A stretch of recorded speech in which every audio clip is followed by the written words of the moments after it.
Hello mga kabusdik, no? So, nandito na naman tayo ngayon. So, magbibigay na naman ako ng bugtong. So, magbibigay na naman akong 5 bugtong mga kabusdik, no?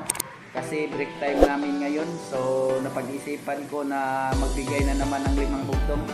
Baka mayroong gustong sumagot dyan. So, sa mga baguhan dyan, no? Ako nga pala si Edwin Bolotanos from Cebu. Sana masubscribe nyo ako para makasagot naman kayo sa aking mga bugtong.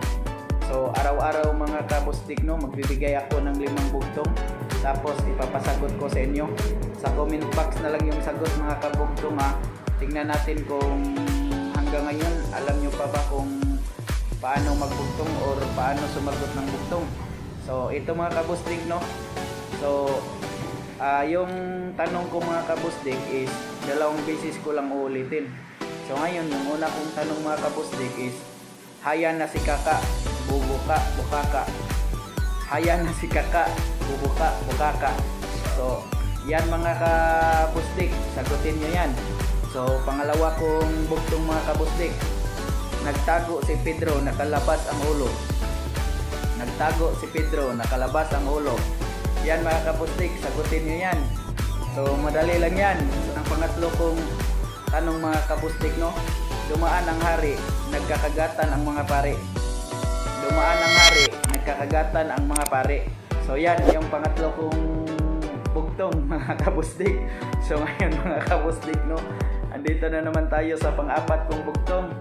So bumili ako ng alipin, mas mataas pa sa akin. Ulitin ko, bumili ako ng alipin, mas mataas pa sa akin. So yan ang pang-apat mga kabusdik. So yung pang-5 mga kabusdik, isa ang pasukan, 3 ang labasan.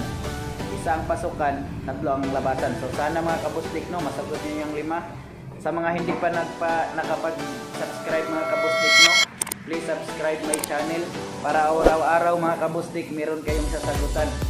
So sa mga gustong magpa-shoutout, no, comment down below para ma-shoutout ko kayo sa susunod ko ng video. Shoutout pala kay RJ Quezon sa Karkar Park, Amping Japermi. So yan lang mga kabustik. No hate, just love, peace.